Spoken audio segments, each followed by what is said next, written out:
दुसरी एक नवीन घोषणा झाली, लाडका भाऊ.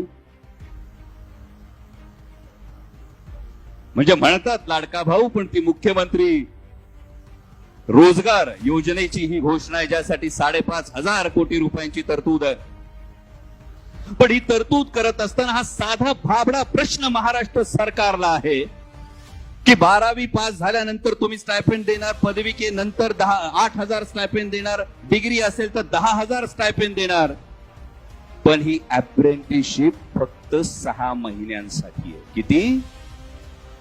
6 महिन्यानंतरची गॅरंटी कोण देणार, हा पहिला प्रश्न येतो.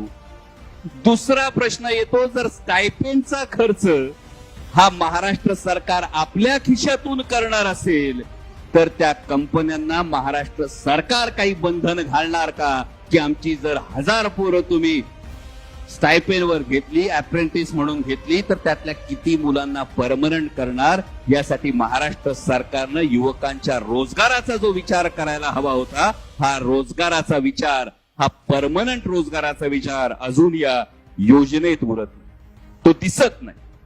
आणि म्हणून याची जरी स्टायपेंड देण्याची जरी गॅरंटी देत असले तरी ते किती महिने मिळणार याची वॉरंटी सरकार कधी देणार, हा महत्वाचा प्रश्न निर्माण